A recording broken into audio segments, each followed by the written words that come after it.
At my parents' 30th anniversary, they revealed a custom painted family tree inside the house. My siblings planned it, my parents approved it.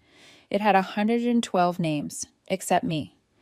I said nothing, just quietly took action. 3 days later, a clip was shared online, and my sister was calling her lawyer in a panic. Here's the thing about being erased: it's not always dramatic. Sometimes it's so quiet, it almost feels polite. We were standing in the dining room of my parents' house. Everyone had been herded inside for the big reveal. That's what my brother called it, like we were about to see a new car or a gender. It was a mural, a hand-painted family tree covering the entire wall, a gift from the kids, which included me financially, but not creatively. They didn't want my input. "We've got it covered," my sister said. "Just chip in your third."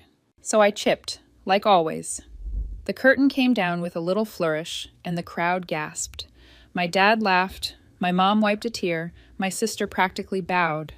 People clapped, because that's what you do when you're told you're witnessing something meaningful. And it was impressive, I'll give them that. The tree was massive, sweeping branches, intricate calligraphy, gold accents. It had names, so many names: cousins, second cousins, in-laws, babies. Even the family dog had a paw print. I recognize most of them, not because we're close, but because I have an excellent memory. Comes in handy when your personality has to be studied, rehearsed, and constantly re-edited just to be tolerated. I smiled, clapped along. No red flags yet. I stepped closer, scanning the branches out of vague curiosity. I found my older sister right away. Big, bold lettering, complete with portraits of her twins and husband. My younger brother's name was on the other side, under a proud little scroll that read, "Regional Sales Manager." He sells appliances. You'd think he'd invented electricity. I looked for my name next. It wasn't there. No panic. It was a big tree. Maybe I was tucked somewhere further down, or maybe the artist used full legal names and skipped my nickname. I scanned again methodically, this time left to right, bottom dip. Still nothing. I checked the spouse clusters, just in case. Nope. I'm not married, but neither is my cousin Emily, and she got her own leaf, complete with a tiny watercolor of her rescue cat. I looked at every name, all 112 of them. Every single person in that room was on that wall, except me. For a moment, I thought maybe I'd simply gone temporarily blind, or was dreaming, or both. I stared at the mural hard, like maybe I could squint myself into existence. Nothing. The first thing I felt wasn't rage or even sadness, it was embarrassment. That creeping heat under your skin that makes you feel both invisible and exposed, like your zipper's down and someone's live streaming it. I didn't cry. I didn't ask questions. I just walked calmly to the bathroom and locked the door. It wasn't about needing privacy. I just needed a few uninterrupted minutes to believe what had actually happened. I sat on the closed toilet, stared at the floor tiles, and let my brain do what it does best: sort data. And the facts were simple. I helped pay for a mural that included over 100 people, a mural that was approved by my siblings and by my parents. And in that entire process, weeks, maybe months of planning, no one thought to include me. Or they did think of it and decided not to. That's the part that got me, the intentionality of it. It wasn't an oversight. Oversights don't survive 4 drafts, a deposit, and a wall. After a while, I realized I'd been sitting there for close to half an hour. No one had knocked. No one had texted. No one had even noticed I was gone. I splashed some water on my face, dried it carefully, reapplied lip balm, smoothed my hair. When I opened the door and walked back into the dining room, the mural was still the star of the show. People were taking selfies in front of it now, pointing out their names like they'd won something. My mother was near the drinks table. I walked over, smiling like nothing had happened. "Hey," I said casually. She turned, cheerful. "Yes, sweetie? Don't you think something's missing from the mural?" She looked confused. "Missing someone?" I said, still smiling. "Who? Me?" Her expression didn't change much. Just a blink, a half-second pause. "Oh, that," she said, straightening a stack of napkins. "Well, we just didn't think you'd want to be on it.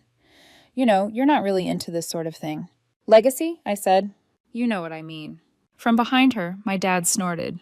"We figured you'd call it sentimental nonsense and roll your eyes." I nodded, just once, and that was it. They knew. They'd seen the final version, they'd approved it, and they were okay with it. comfortable even. So I said nothing else, just turned, walked to the front door, and left. No one stopped me. No one followed. I got in my car, started the engine, and drove. Not home, not yet. I had things to do, quiet things, careful ones, and a very well-organized folder I hadn't opened in a long time. I said nothing that night, but 3 days later, they'd see my name, somewhere they weren't expecting, and this time, they wouldn't be able to erase it. I'm autistic. I didn't always know the word for it, but I always knew I was something people didn't want. I used to think of it like I was a broken appliance. I looked normal from the outside, but something inside didn't work the way it was supposed to. I wasn't sure what part exactly, just that it kept making people look at me like I'd said the wrong thing, or laugh when I wasn't joking, or go quiet like I'd ruined something invisible. So I spent most of my life pretending I wasn't autistic, long before I even knew the word existed. My whole childhood was basically one long experiment in how to pass for someone who belonged.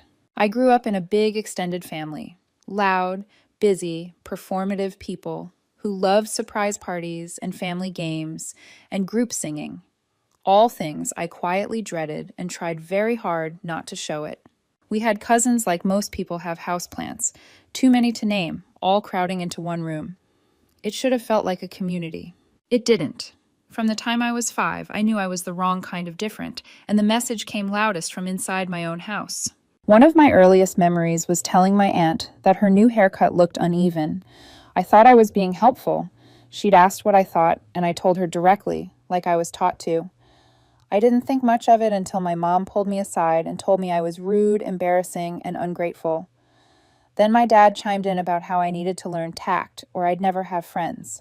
I was grounded for 2 weeks, over a haircut. When my brother told the same aunt she looked like a pink sheepdog 6 months later, everyone laughed. That was the theme. My siblings, Jake and Elise, were the golden kids. Social, expressive, always on. Elise, in particular, could say or do just about anything and be seen as charming. When I copied her exact phrasing in a group conversation once, I got a weird look and was told I was trying too hard, which I was, but not the way they thought. I was trying to figure out how to exist around them without being corrected, laughed at, or ignored. Jake used to bark at me like a dog when I walked into a room, just to see if I'd flinch. Elise would mimic my voice in a high-pitched whine, saying things like, "Technically, it's not accurate to say that, because I used to correct them when they said things that weren't true, like a regular kid who cared about facts." My parents saw it. They laughed too. "You have to admit, Joanna, you do sound like that." What I never heard was, "Hey, stop mocking your sister." So I started trying to fix myself. I didn't do it because I enjoyed reading or wanted to be better at networking. I did it because I was desperate. I had entire shelves of books on communication, social skills, body language, titles like How to Talk to Anyone and Social Rules for Kids. I didn't read them like books. I studied them like I was training for a test. Eye contact. 3 seconds, then look away. Smile when greeting. Nod occasionally. Ask questions. Don't talk too much. Don't interrupt. Don't correct. I practiced in the mirror. I recorded myself to hear if I sounded weird. I watched other people and took mental notes. And still, at every family gathering, I was the one off to the side, too quiet, too intense, not fun enough. I'd sit at the kids' table even when I was 16 because no one made room for me at the adults' table and no one asked me to join in anything else. When I did try, when I smiled and joined conversations and mimicked the right tone, they'd ask, "Why are you acting like that?" I was stuck. If I was myself, I was a problem. If I masked, I was weird. Either way, I lost. In school, I excelled, not socially, but academically. Science made sense. Programming made sense. Cells and logic and algorithms didn't care if I made the wrong face. They just worked, or they didn't. I got a full ride to university for biology and computer science, earned my PhD, started lecturing part-time and working in research. I now make more money than anyone else in my family, but no one brings that up, except when it's time to plan a big family gift. Then it's always, "Can you chip in a little more? You're doing so well." And I always did, because I thought maybe this time it'll count for something. I first started suspecting I might be autistic when I was 25. I was reading a forum about social burnout in women, and I saw post after post that felt like someone had stolen my inner monologue. Women talking about masking, about never feeling natural, about having to study how to socialize, about being exhausted after a birthday party. I didn't feel seen, I felt called out. So I dug deeper, read papers, articles, personal essays, took 3 online assessments. I scored off the charts. I didn't want to assume anything, so I found a specialist, did the full assessment, sat through hours of questions and evaluations. And at the end, I got what I already knew, a formal diagnosis, autism spectrum disorder. I told my family. I sat them down, or tried to. My mom kept getting up to refill her tea. When I finally got the words out, she laughed. "You're not autistic, Joanna. Don't be silly. You just don't like parties." My dad said, "You're too smart to be autistic." Jake said, "Oh, so now we're supposed to walk on eggshells around you?" Elise just smiled and said, "You've always liked labels." This is the same sister who built a brand around neurodivergent inclusivity, who puts neurodivergent models on her campaigns, who talks about representation in interviews, and then commissioned a mural with 112 names on it and left mine off. They didn't forget me, they didn't overlook me, they erased me. And if I hadn't walked into that room and looked at that wall with my own eyes, I might have gone another decade believing that if I just tried harder, if I just fixed myself a little more, they'd let me belong. But now I know they never wanted me to, and I'm done trying to earn it. I didn't scream. I didn't demand answers. I didn't call anyone to explain how deeply they'd hurt me. I just stopped answering. No dramatic group chat exit, no last word. I muted the family thread, archived the messages, and turned off read receipts. And then I unplugged from the machine I'd been powering my entire life. The first thing I cut was money. Not all at once. I wasn't trying to make a point. I was just done. I canceled the automatic transfer that covered part of my parents' property tax, the one they never acknowledged but clearly depended on. I withdrew my contribution to our shared family events fund, which had started out as a group thing but slowly became Joanna Covers What We Forgot. I declined the Venmo request from Elise for the floral arrangements she'd already ordered on our behalf. I stopped paying for people who didn't think I belonged to them. No one noticed for the first week. I watched quietly as the group chat buzzed with filtered party pics and post-event praise. Then someone brought up the missing birthday deposit for our cousin Lily's daughter. Jake, did anyone cover Joanna's part? It bounced. Elise, pretty sure she just forgot. Can one of you follow up with her? She might be overwhelmed again. Overwhelmed. That was their favorite word for me. Not autistic, not excluded, not betrayed, just overwhelmed. As if I had tripped over my own shadow again. A few days later, Elise sent me a voice note. I listened to it once, then again, just to confirm I hadn't imagined the tone. "Hey, so, I know things have been a little weird, but I just wanted to check in.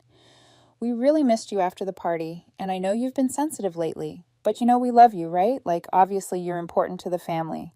Anyway, let me know if you're okay. Also, if you could send your third for Lily's gift today, that would be amazing. No pressure." I didn't respond. The next morning, I woke up to a forwarded invoice and a passive-aggressive, just circling back email from Elise's assistant. I deleted it. Then came the guilt parade. My mom left a voicemail where she was clearly trying to sound calm, but had that sing-song panic voice she always used when things were falling apart. "Joanna, sweetheart, I don't know what's going on, but this isn't like you. You've always been so generous and dependable. I know the mural was complicated, but we were just trying to do something special. We didn't mean to upset you. Please don't let this ruin the whole family dynamic." The whole family dynamic. That's what she called it. Not what they did, just my reaction to it. They didn't get it because they didn't want to. They painted me out, laughed in my face when I brought it up, and now they were confused. I didn't want to keep being their silent donor. I wasn't angry, not anymore. I was just not available.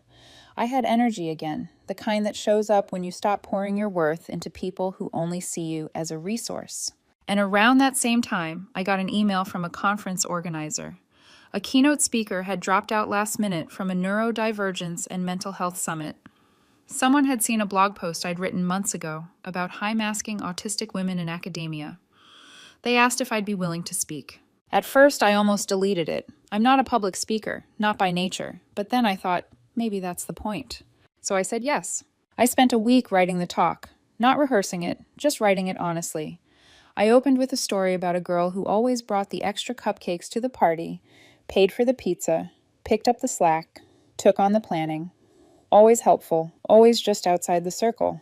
I told them how she once read 13 books on social skills before the age of 12, hoping they would teach her how to stop making people uncomfortable. I told them how she got a PhD, bought a house, gave generously, smiled politely, never made waves, just chipped in again and again, quietly, reliably, invisibly. Until one day, she helped pay for a mural, a family tree. It had 112 names. Hers wasn't one of them. The talk was live streamed. I didn't think much of it. I went home, made tea, and graded papers. But by morning, the clip had over 60,000 views. People shared it with captions like, "This hit harder than I expected," and "The cruelty of quiet exclusion. You can't call yourself inclusive if you erase your own sibling." The comments started flooding in. Some from strangers, some weren't. One person wrote, "Isn't this about that fashion designer who always posts about neurodivergence?" Another replied, "Didn't her sister pay for that mural too? I remember the photos." I didn't say a word, but I didn't have to. And then something happened. I didn't expect. They sued me. I should have seen it coming, but somehow I didn't. Not because I didn't understand who I was dealing with. I did. I just thought maybe even they wouldn't be that stupid, or that petty, or that delusional. But no, they were exactly that. The envelope came via courier. A man in a suit handed it to me like I was being served in a thriller. I half expected him to say, "You've been warned." Inside, a lawsuit filed by my sister's company for reputational damages against me, as I told the truth and it went viral. Because apparently, publicly excluding your autistic sibling is fine, until the public notices. Her brand had already started bleeding by then. It started with a few quiet comments online, then people began reposting clips from the conference, my talk, with quotes like, "She paid for the mural, her name wasn't even on it." Funny how some inclusive brands only include people who make them look good. 112 names, not hers. People asked questions. And when you build your entire business on the aesthetic of inclusivity, questions like that are poison.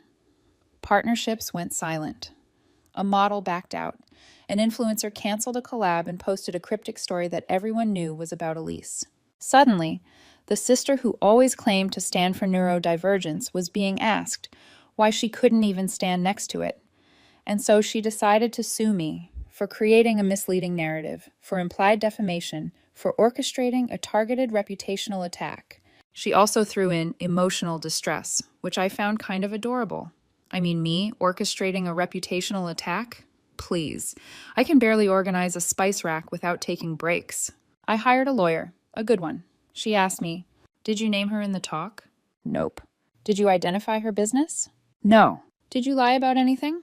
No. She smiled. "Then let's have some fun." We built a case carefully.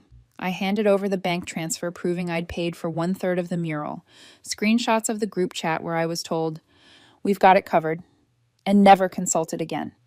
A digital guest list, 112 people, every one of them on the wall except me. A high-res photo of the mural itself, with names labeled "Celebrated." And the kicker, an email from Elise's assistant. We left Joanna off. Elise thought it would be simpler. Simpler, like cutting out a tumor. The trial wasn't long. Elise showed up looking like she was auditioning for the role of wronged woman. Corporate edition. Beige power suit, no makeup, no eye contact. My parents sat behind her, both wearing their "we don't understand what's happening, but we support our daughter" faces. It was weird to see them in a courtroom. They didn't look comfortable, maybe because there were rules there, or consequences. My lawyer asked me to walk through the story, so I did. I explained how I'd contributed financially, how I wasn't included in the planning, how I wasn't on the tree, how my sister built a brand off the very identity she erased from her own family. I spoke clearly, calmly. I'd practiced. I didn't look at Elise. I didn't need to. The mural photo went up on a screen. The judge squinted. "Who's Biscuit?" "Our family dog," I said. "Deceased?" "Yes, died in 2020. The judge looked back at me. "But included?" "Yes." He looked down at his notes, then back at the image. "Your name isn't there." "No," I said, "it's not." I could feel the air shift in the room. There's something about seeing it printed. Not metaphorical, not exaggerated, not emotional, just fact.